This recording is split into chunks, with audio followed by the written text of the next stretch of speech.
Love.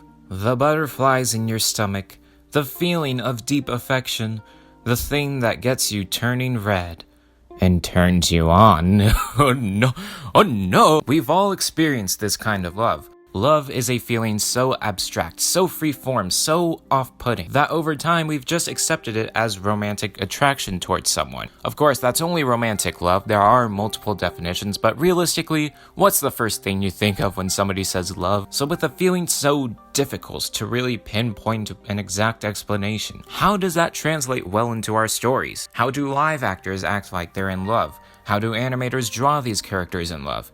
How do writers write the relationships between these characters? The romance genre in all mediums is an umbrella term for a collection of stories in which their primary focus is on the relationship between two characters, usually implied to be romantically attracted towards each other, and often concludes with an emotionally uplifting and satisfying ending. But as proven in the past, romance is very touchy as a narrative, and it's often irritating to see it play out again and again and again, especially in stories where the relationship isn't its main focus, because why? And even in stories where the relationship is the main focus, whether or not it holds up almost always relies on the characters and sometimes unfairly depends on the audience. As argued in Overly Sarcastic Productions' video on romantic subplots, it's really easy for romance to feel like a requirement since most audiences will automatically assume that. And it's even easier to fall into the trap of having bad chemistry between your characters, which almost always affects how good your story is, meaning that new audiences may be thrilled by your story along with shippers,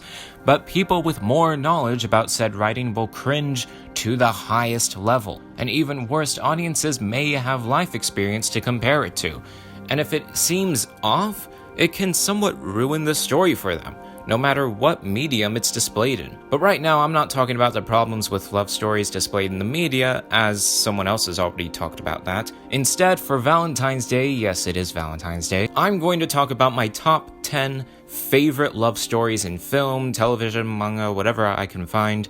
Okay, most of these picks are films, but I just wanted some leeway. But like love itself, there is some leeway into what exactly counts as a romance story. Like, does Girl Who Can't Speak count? These two girls are completely aware there's something between them, but it isn't clear yet if it's platonic or romantic. Does Prince of Egypt count? It does have two characters who are married to each other, but that's not what the film is about at all. What about Toy Story 4 with Woody and Bo? A silent voice managed to acquire this genre, which I'm not too sure about. It does meet the criteria for a romance film with two characters bonding with each other and growing closer, accompanied by a really weird confession scene. But while this film centers around these two characters, it's more in the context of them trying to pull through the dark periods of their lives and reconciling with each other properly, as opposed to a generic romance story. But let's be honest, if Silent Voice counted, it'd definitely be number one. You could make arguments for any franchise, and of course I haven't seen everything,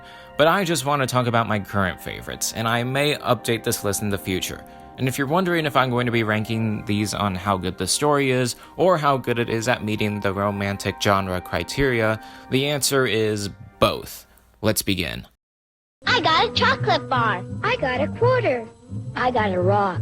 The Peanuts movie. This is Blue Sky's best film by a long shot. No, seriously, I mean, none of their other films come close. This was probably one of the first times in animation history where the transition from 2D to CG worked so well, keeping the appealing design of the source material without any bubbly flair, while also feeling fresh and new. The snappy animation, the loony expressions, the slapstick, everything just worked so well in this adaptation. Now, is it good at meeting the romantic criteria? Not exactly, since there is virtually no chemistry between Charlie Brown and the red-haired girl. Hell, the red-haired girl doesn't even show her face in the film nor in most of the comics. Okay, she has a name, but nobody remembers what it is. But this is another brilliant transition from the comic strips to the big screen, because the red-haired girl isn't just a gag or a recurring joke anymore. Charlie Brown crushing on her actually serves a narrative purpose because that is Charlie Brown's initial motivation. His dedication to impressing her is what drives him down this spiral of praise and adoration, and not just thinking about her and trying to find chances to be with her, but to actively help her academically too. And at times he shifts his focus from putting on a show to helping others put on a show. And towards the end, he's built such a high moral standard that he ultimately cannot embrace a mistake in his image to push his image higher. Like, that assembly scene is just perfect. As an adaptation of a comic strip series, this is brilliant. As a love story, it's a little one-sided, but it still works wonders. But then again, there's this other subplot that adds nothing to the story and is more so just something to entertain the kids. But I will adore this film until the day I die. I am so high right now. I am up so high. One of my greatest sins regarding animation is that I've never seen any of Mamoru Hosoda's works except for one, and that is The Girl Who Leapt Through Time. This film holds a special significance too, because this was actually the first anime film I've ever watched when one of my teachers decided to play it in class. You know who you are. Thank you. It's been about 3 years since I first saw this film, so I was somewhat looking forward to rewatching it. The Girl Who Leapt Through Time is about an ordinary high school girl named Makoto having the unluckiest day of her life before she gains the ability to travel through time. There isn't a lot to unpack with this film, which is a little weird considering that its timeline is utter bonkers. If you're ever looking for a solid introduction to the concept of parallel universes, this is it right here, but we're not going to talk about that right now. It may not technically qualify as a legitimate romance film, but one thing I particularly like is how we see Makoto's character development deepen with each time leap. She's constantly told that her leaping is hurting others, which is 100% true. In her quest to have a perfect day, she unintentionally hurts others. Like this one guy who went crazy because she cursed him with the task of cooking. His name escapes me because I'm a dumbass. But over the course of the film, after she's confronted with something she isn't prepared for, it sends her on a downward spiral into trying to figure out what she wants to do with her life. Eventually, she starts using her time leaping powers to help others. It's still my headcanon that she decides to work at the art museum or a couples therapist. I'm torn between the two. But upon revisiting The Girl Who Leapt Through Time, it has not aged well. Everything else thematically is fine, but I'm talking about the quality. I'm okay with the simplistic designs and holy crap, that skirt is way too short. But the voice acting, good God, is it awful. I'm not talking about the dub, I'm talking about the Japanese version. It's so monotone in comparison to how I remembered it. But aside from that, I'm okay with this film. It's really good, a solid entertaining film. Go see it if you haven't. It's cute. Guess I'll have to go down south. Disney and Pixar's Up.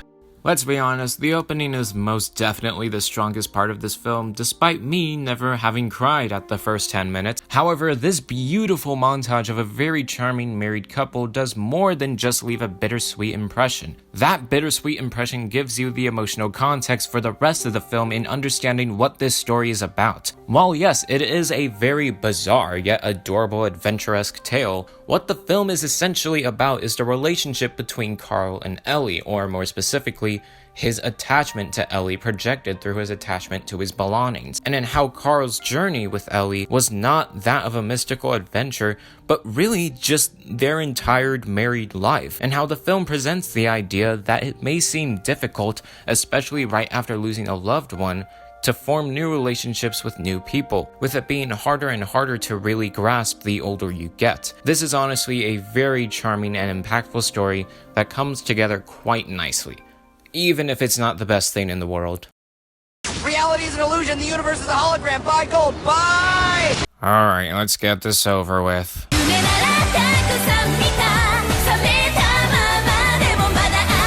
Now that that's out of the way, I really love Chunibyo and Other Delusions. You get it? You get it?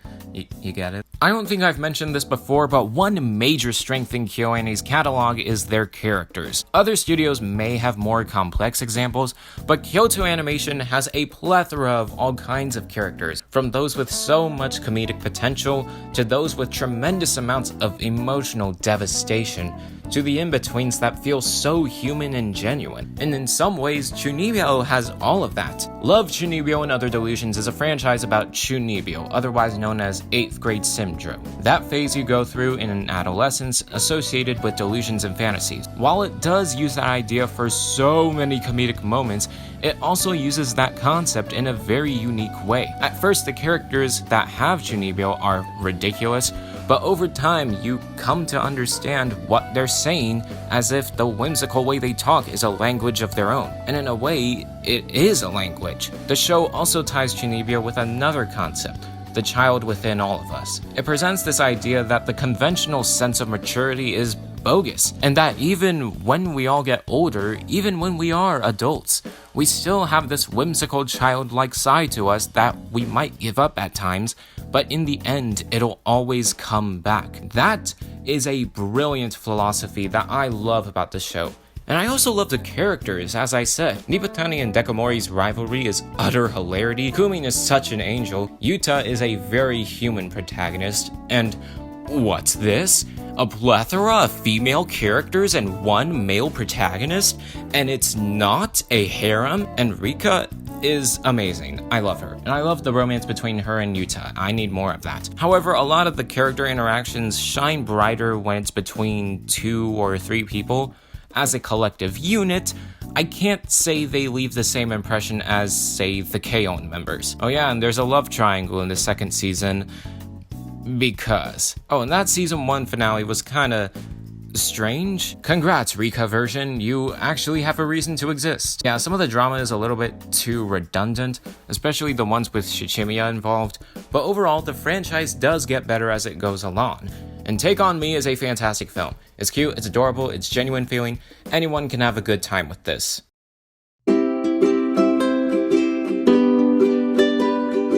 Ride Your Wave by Masaki Uwasa. I've talked about this film semi-extensively in my spoiler-free review and in my worst to best video, and though I said this was probably the most admirable romance story, that really was only because it displayed a couple in an actual relationship, and over time the characters just didn't leave that strong of an impression on me. And even in fulfilling the romantic criteria, it doesn't accomplish as much as other films and franchises do. That climax also gets under my skin sometimes, but that's not to say that I still think Ride Your Wave is a pretty good romance film. And as you can tell from my review, I loved its message in regards to the divide between healthy and unhealthy relationships, and how something you were able to do so cheerfully before may not look as pleasant when you put in the context of a tragic event that radically changes that activity's meaning. It's such a mature and well-told story that has my wholehearted recommendation.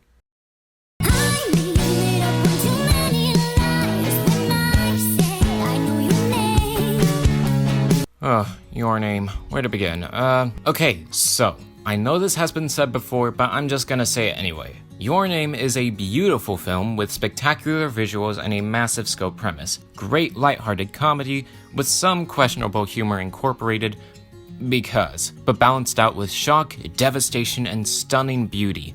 And what's this? A body swap stick that doesn't piss me off? Congrats, Shinkai, you win the award for the best body swap story I've seen so far. For all my anti-slapstick sentiment that I gave in my Soul review, I just think it's that I've seen way too many Switch films play out the cliche of awkward shenanigans and quote-unquote hilarious moments that make our characters look stupid, whereas here, Taki and Mitsuha both catch on that they're body switching, and they actually play it smart and plan out a schedule and set rules for each other. This entire premise just gives the middle finger to the body swap trope, and I am all for that. So if I love this film for subverting my expectations, why isn't it any higher on the list? Well, I have my fair share of problems with this film. Outside of the whole I can't remember your name shebang, because dude, with a dream sequence that surreal, it's bound to leave an impact on your life. So you should be able to remember her name. But no, my biggest issue with this film is the implied romantic connection between Taki and Mitsuha. It's not bad, it certainly does more than others, but it just feels like Shinkai pulled this right out of his ass. Which actually makes sense given that this is a destined lovers red thread of fate setup, which I almost always have a personal grudge against. But I do like their communication when they're swapping bodies, but I also don't like how there's just one moment where they're actually talking to each other, and it's the emotional climax. It's just that I think this could have worked better as a friendship story rather than a romance story.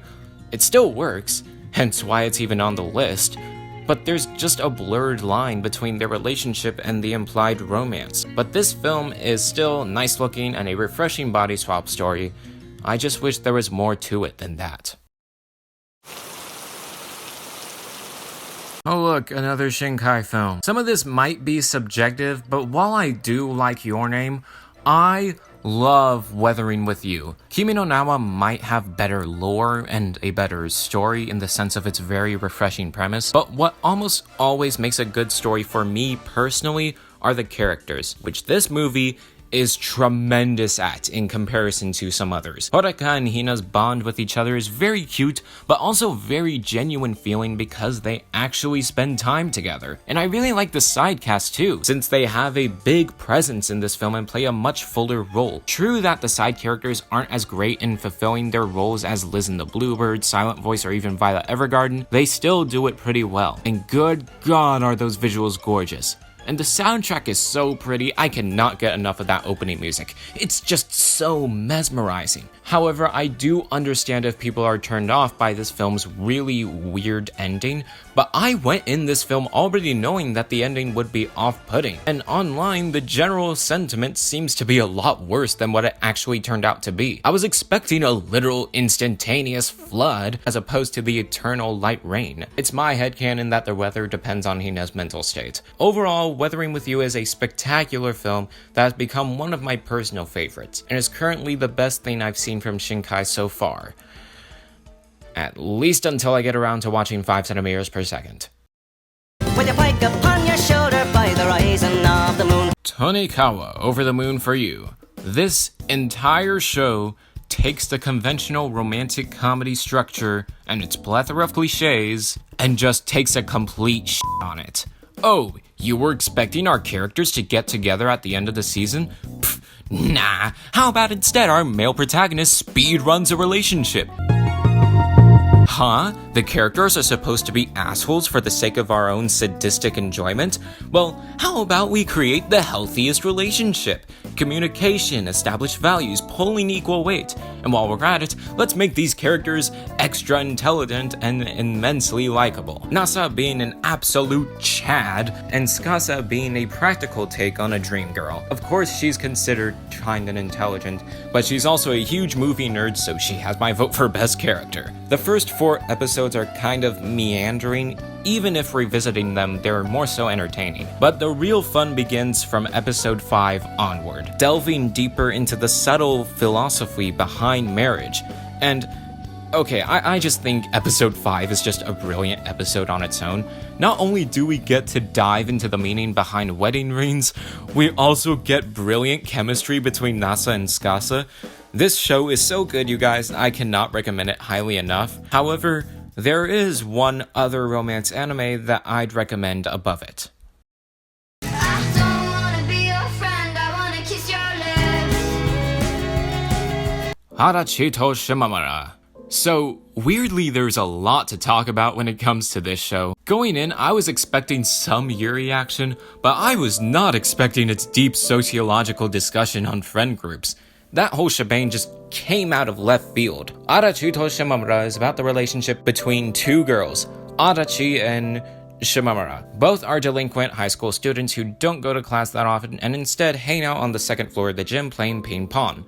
You know, like what friends do.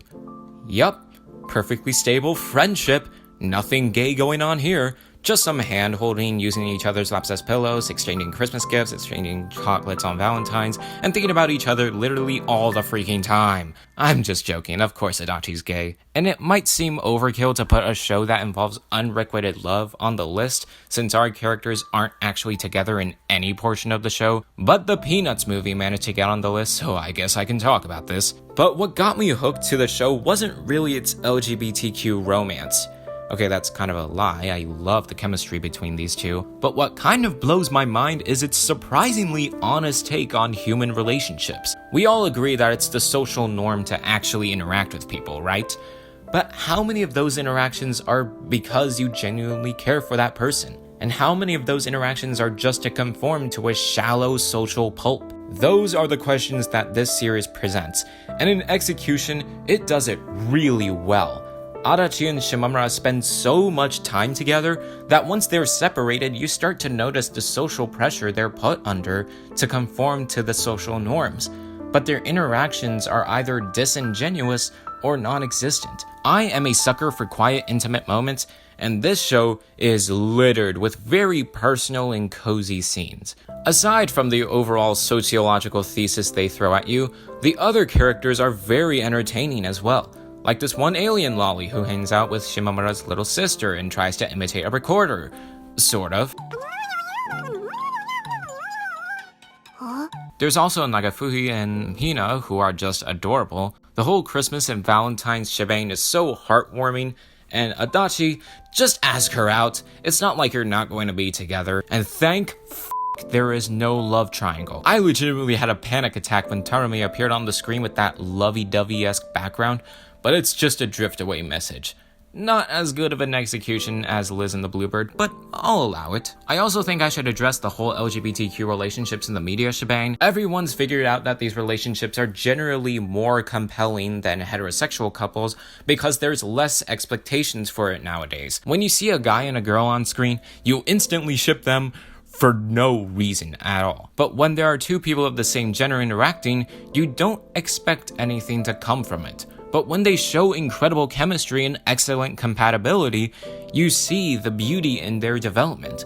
That and if one or both of them are already crushing on each other. As you can tell from this really long take, I love this show. Until I get around to watching Love is War or Clannad or even the highly acclaimed Bloom Into You. This will hail as one of my top favorite romance stories in all of animation. But you all know what number one is.